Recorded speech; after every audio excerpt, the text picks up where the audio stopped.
Hello and welcome to the Empowered Living Show. I'm Lisa Mizels, your host today, and my company is Vimana, and I help women entrepreneurs have more energy, be able to manage their energy, and so that they can grow their business. And tonight we have a special guest on, special because I've met her several months ago, and I've been waiting for this interview. So I just want to tell you a little bit about the Empowered Living Show. This show is to bring you inspiration from my guests. My guests come on, they're entrepreneurs. They talk about their story of inspiration and empowerment and how they are now using their lessons and their gifts to serve others. And so tonight we have a guest. Her name is Rala Brubaker, and I'm really excited to share her with you. She's going to be talking about choice. And the title is, It Starts with a Choice and Ends with Life by Design. And I love this because it's so true. I mean, choice is everything. We always have a choice every moment. So this is going to be great.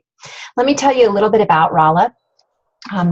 Rala is a speaker and an author. She's a mother, and she's a change initiator.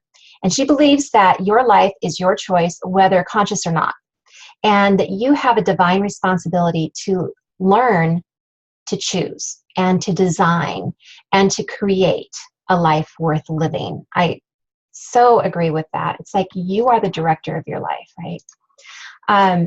So she says, let's get real about your power to choose and how your life looks exactly like you have planned it right now.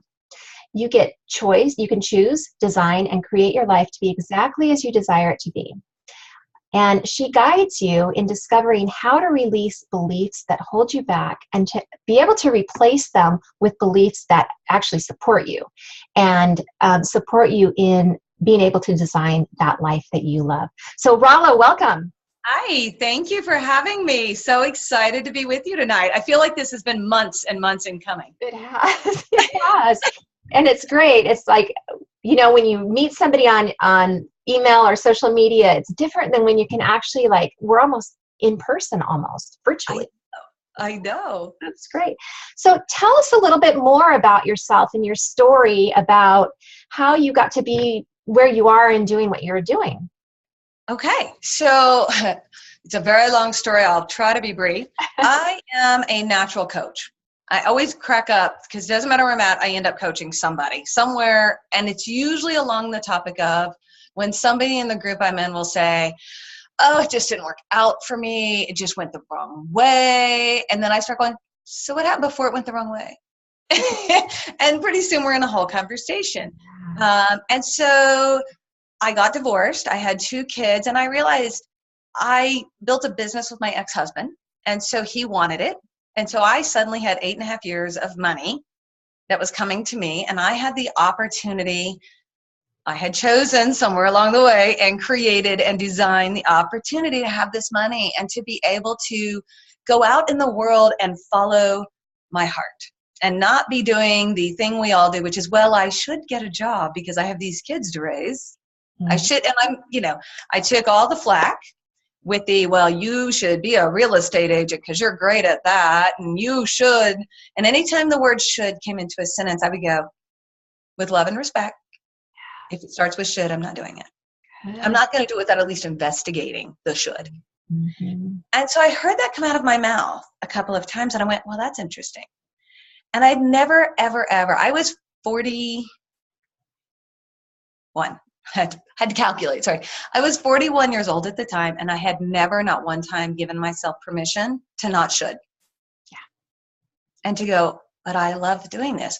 So I got into a coaching program. I'm a Divine Living certified coach with a coach named Gina DeVee. And I got certified, and I found Gina's way and my way go like this, and then they went like that. Okay. She's a fantastic business coach, but it wasn't what I was looking for. Mm-hmm. And so I had that moment where I'd invested a very large sum of money, and it didn't go where I thought. And what came through my head was, oh my gosh, I have failed. I shouldn't have done that. And I suddenly got really aware of all this self-talk that I was having. And I was like, whoa. And I always knew I had it, but I was very good at going, no, that's not me. And so I decided that I was going to spend some time getting educated. And I traipsed through Suzanne Evans, whose thing is called Be the Change. And I traipsed through a woman named Grace Kelly, who's also fantastic. And of course, Gabrielle Bernstein and Brene Brown and the list. The requisite list, I say, because they're all so fantastic. And I came across a woman named Bellany Deschamps. And her work is called Live at Choice. Have you ever heard the story about the starfish on the beach? There's a guy in a business suit, and he's walking along the beach, and he's throwing the starfish back in. And the old fisherman says to him, it's not going to make a difference because there are thousands of starfish. And the guy looks at him and looks down and picks up starfish and throws it back into the sea and goes, made a difference to that one. What a great story, right? I've heard that, but not for so long. I completely forgot it. Yeah, that's something Bellany talks about a lot. And she talks about so many formulas. So I've gone through this whole process of being a coach and finding my space as a coach and working one-on-one. And I'll admit it, being somewhat disillusioned, not with coaching, but with the industry of coaching and the direction it's going right now. And so I started working with Bellany, and I now go out and I speak my story of joyful adventures. My company is Live and Let Live through Joyful Adventures in Life. And so I speak through my company in sponsorships. And Bellany loves the one-on-one coaching, and she has a fantastic platform called Live at Choice. And I help people and I inspire people to grab their choice by the arms and really give it the full value and learn to, and Bellany's big on this, you are living the life you've created. Yeah. And you can't, we just talked about this, you can't change the circumstances you're in today because they're already here. You can change what's coming, but it's very hard to hold on to because we have habits. We have actions that have been informed by thought, which have been informed by our beliefs, which are usually informed by, other things. And there's a piece missing in the work that Bellany and I do together. And I'm actually becoming a certified Live at Choice coach, so I'm super excited about that. But in the work that we do, she has a thing called the 3F formula. And the 3F formula is your fact, meaning your circumstances you grew up in, plus your fiction, meaning what you made your facts mean about you, equals your failure. Because this piece of fiction is what you decided. True. Grandma got run over by a reindeer, and you decided that meant you were a terrible little girl, and you've lived your whole life unconsciously as I'm a terrible person. Yes. And it's totally, and you don't know you're doing it. So until you discover this fiction, and it's amazing when you discover a fiction like that, it suddenly just goes woo, and then you move on. It's fantastic. So that's the work I'm doing today is Live at Choice, and tons and tons of stuff I could talk about, but we're not here to talk about Live at Choice. But that's how I get there. That's the how. Great. Well, I do want to know, though, before we end this call, if you could just talk about, and maybe now is not the right time, but how one explores that fiction and how it's enlightened, how you discover that. So I don't know, is now a good time or Great time. Okay, great. One of the things that I knew right away when I started to work with Bellany was she was so inspiring. I mean, she tells her story, and boy, does a woman get a story. And if you go to her website, which is liveatchoice.com, you'll see her story. It's fantastic. But she leaves nothing out. She tells a story about when she was young, she was 26, and she got this job in an office, and she was raped by a coworker. And in the end of the story, what she says is, yes, he did something wrong, but so I'm also responsible because I was there, even though the hair on my neck stood up. Mm-hmm. Even though when I touched the car, I knew I shouldn't get in. Mm-hmm. And there's so much political correctness and victim blaming going on in our world. If you're playing the victim, you're never going anywhere but victim. So it was so inspiring to me to learn, how did she get over that victim mentality? How did she get past that feeling sorry for yourself and that constant negative self-talk we don't even know we do? And it's her 3F formula. She has several things. One is called a Beyond Circumstance weekend, and then there's a platinum version where it's a 10-week process with the coach. And within that, she discovers these beliefs you have, and she calls them disempowering core filters. They're beliefs you don't consciously know you hold that you've generally created by the time you're 7 or 10. and that you're operating in your life out of. And by what, and it's very, you would love it, Lisa, because it's specific words. For example, one of my belief systems, and keep in mind, I made this up about myself, my fiction, when I was 10 or up to 10, was I am a shyster. I was convinced somewhere in the back of my head that I was running around the world stealing from people because I was a shyster and I was out to get everybody. Once I discussed, and it was that word, because I had a coach I was working with from her team, and they were saying to me, so how does it feel to be a bad person? I'm like, I am not a bad person. I'm a shyster. And this person wasn't familiar with the word. So it's specific to a specific word, and it is just inspiring and phenomenal and fantastic when you see the work done, to see how that word that you chose, and then to be willing to be a shyster. And as long as you're willing to be a shyster for the rest of your life, it goes away. It literally dissipates because you're not attached by fear to being a shyster. You're now going, oh, like you. It's like, that's not me, really. Right. Well, what it is you have to be willing to be a shyster, and suddenly you take away the power of fear. Yeah. It's all that energy, being afraid of being shyster. Yeah. And is it always one word? Is it always just one word? The way it comes out, no, sometimes it's a sentence. Yeah. The thing about me is, and it ends up a fill in the blank. Yeah. It's funny. I've uncovered about 6 disempowering core filters, and I cannot, besides shyster, which was the most recent one, cannot figure out. I don't remember them. But they're gone. They're just gone. They're gone. Just because what it is it's almost like, when a little kid is afraid of what the monster under the bed, and you pick up the thing and you shine the light and they can see there's no monster, so the fear dissipates. It's that lack of attachment to fear. If you're not fear-based attaching to it, it no longer has power. So you're basically pulling the power cord. Yes. Yeah. And it's fantastic. It's so inspiring even to watch another human being go through the core filter processing. It's fantastic to watch. Yeah. So talk a little bit about, you said that you had a lot of, I should do this and I should do that. I know that most people do, right? I mean, that's how we grow up. We should be this person or that person, or we put that on ourselves, or however it works out. How do you get rid of that? How do you break through that? Stop shoulding. Yeah. So one is to understand that when you're doing a should, it's because you believe that without that, somehow life is going to come to a screeching halt. It's a cultural belief.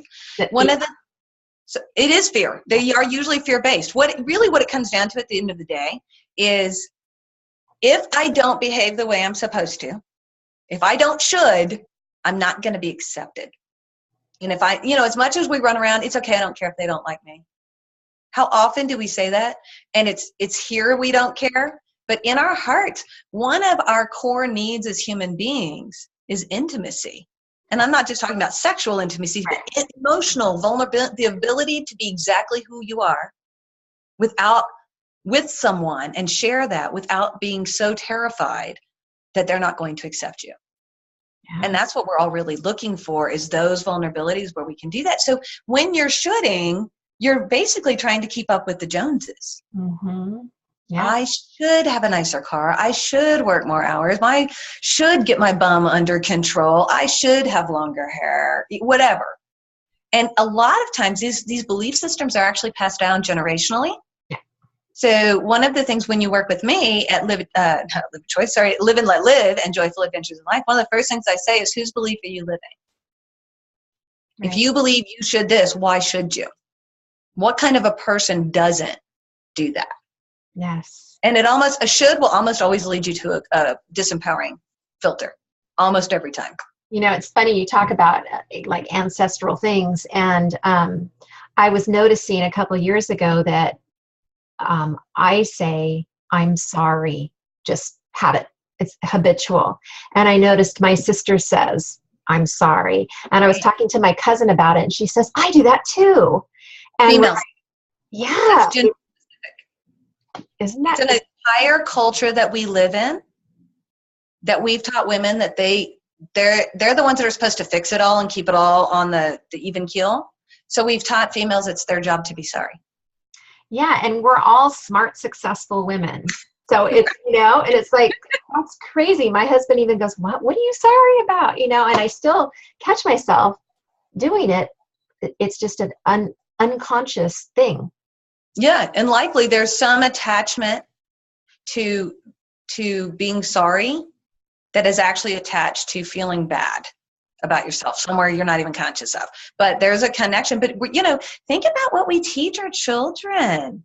One of the ones that I always use, because it's hits home for everybody, is, blood is thicker than water. Really? Are we sure about that? Because I have a 26-year-old brother who is doing very, very, very poorly in life. And the reality for me is that if it came down to it, I would have to cut him loose before I cut my kids loose, or before I did something where I let him in my house and he did damage to my children. The blood isn't always thicker than water. Not to mention, we now have the ability to choose who we hang out with, as opposed to, what's the saying? Who you surround yourself by makes a difference. Yes.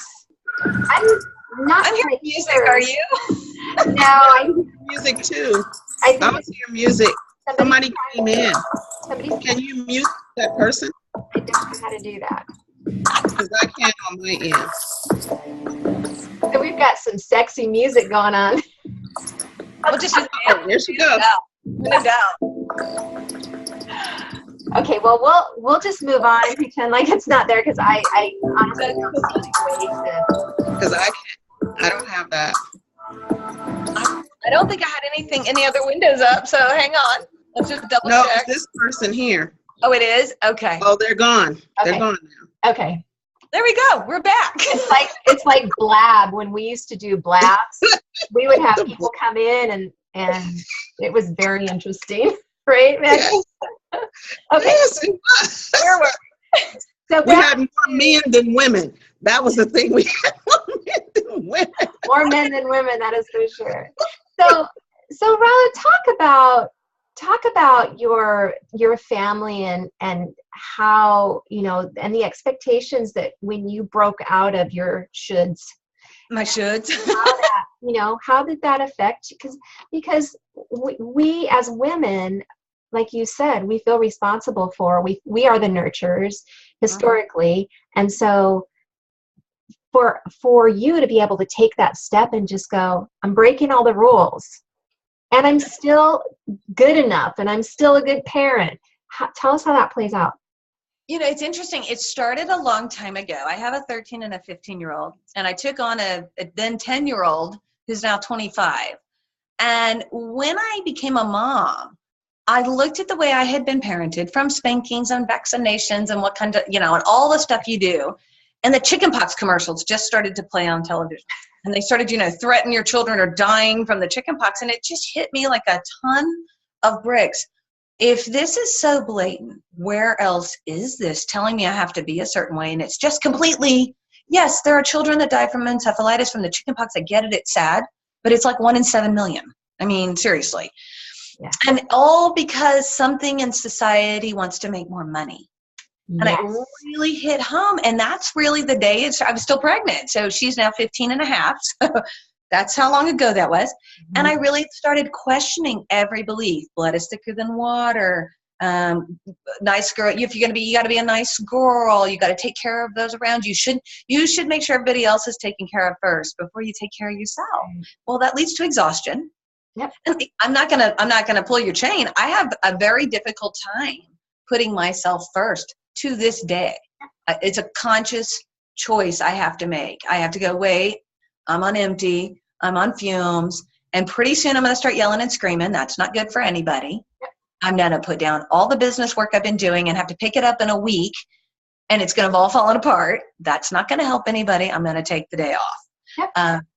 And so I'm slowly learning to plan them. But it really had to first start in the choice. My thing is, you choose, then you design, then you create. So choose what you want it to look like. Then you get to design how all the different possible ways that can come about. And then you can start to create, what steps do I need to take to get that?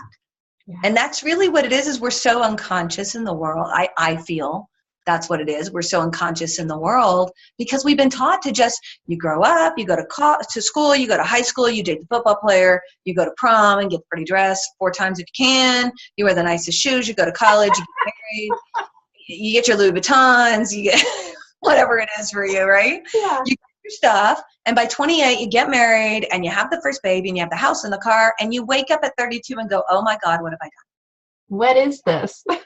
Okay, nobody told me about this. Mm-hmm. And it's a shock. At least it was for me. Yeah. I never even wanted to have kids. I was busy being an actress in LA through my 20s, where I always claim I grew up. And I hit 33 and I had my second baby, and I was like, this is not what they said it was. This was a bogus promise. I want my money back. Yeah. And women that are great. And I was a stay-at-home mom, which was tough for me.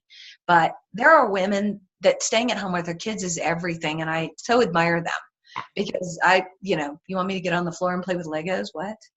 That was me. I'm not doing Play-Doh. I'm in my high heels. Excuse me. I have lunch. Yeah. So it was in that process as I watched my eldest biological child, who's a girl, and I watched how everybody responded to her differently than her brothers. Mm. Oh, Chasen, be a nice little girl and let your brother play with the toy. Mm. It was never, oh, Elon, be a good little boy and let your sister play with the toy. Mm-hmm. And I was like, oh, wow. That is ingrained so young. And I knew that if I didn't start here, that was never going to solidify. So I totally took the reins, and I started, the first choice I made was I made the choice not to vaccinate my children.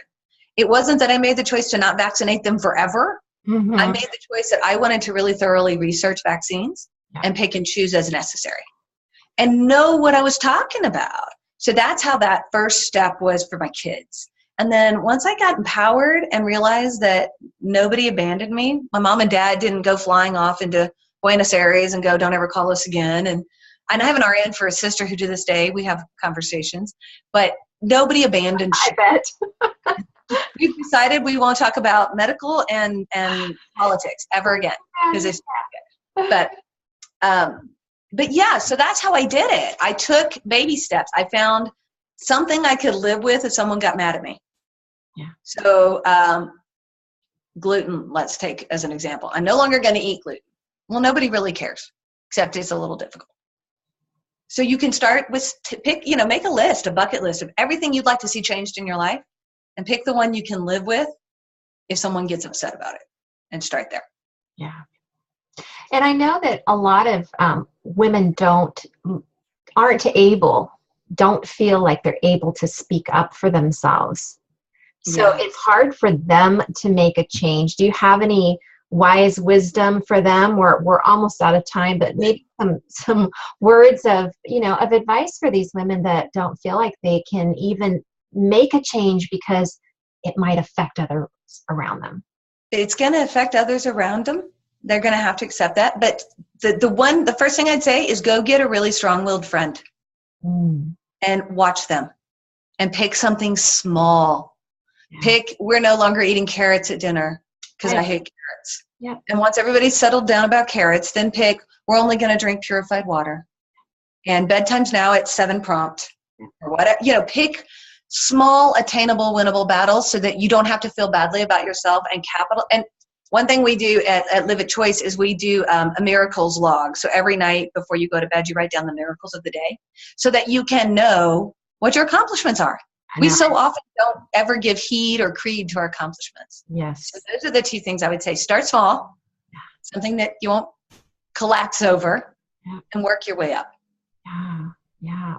Well, this has been really insightful, I know, for a lot of our listeners out there, because, women deal with this all the time. And a lot of women mostly don't understand that they have a choice. Every single moment they have a choice whether they're going to react a certain way, whether they're going to choose a different decision, how they're going to feel, what that feeling means, how they're all these things. But every second there's a choice. So I love what you're talking about. And I know you have a free gift for the listeners. Oh, where did I put it? Oh, so this is what it looks like if you get it in physical form, and it's a mindset transformation toolkit. And inside there is all of these items. They're nice and colorful, but there's freebies. There's a toolkit for the 12 rules to successful mindset, which is always helpful. There's a free online training. There's other coupons in here. And these are all through myself and Bellany. We work on those together. Awesome. And yeah, a free toolkit. It's really great, and it's all online, so it's super easy. And where can they find it? Yes, you can find that at www.liveatchoice.com. And it literally, when you go to Live at Choice, it's the first one to click on. Okay. And in that toolkit, they have coupons, and there's a downloadable Yep. Yeah, there's the 12 rules. There's a little beautiful card. Can you see that? Yeah, it's gorgeous. Colors, You I can love it. pin that right up for being able to see it. And it's the 12 rules of successful mindset. There is the mindset transformation online training. Beautiful. We have that in there. Now, of course, this is all digital, and there's a coupon for $100 off any program. And then there's one more, which is a virtual class, a free class with Bellany. Wow, that's amazing. What wonderful gifts. Thank you so much. Of course. Thank you for having me. This has been great. I swear I could talk to you forever. I know it's always way too short. Yes. Well, I want to say thank you to the listeners too. Thank you so much for being here and for listening. And if you have any questions, you can email me at lisa@femana.com. It's F as in female, EMANNA. One M, two N's. Lisa@femana.com, and I can get any answer your questions and get any information out to Rala if you need that. And Rala, do you have an email that you want to give out? Sure, you can reach me. You can either go to the website, which is ralajoy.com, RALAJOY.com, or team@ralajoy.com. Either one. Okay, perfect. Awesome. Well, thank you again so much. And thank you everybody for being here. And we will see you next week. Yay. Thanks for having me. Bye, everybody. Bye.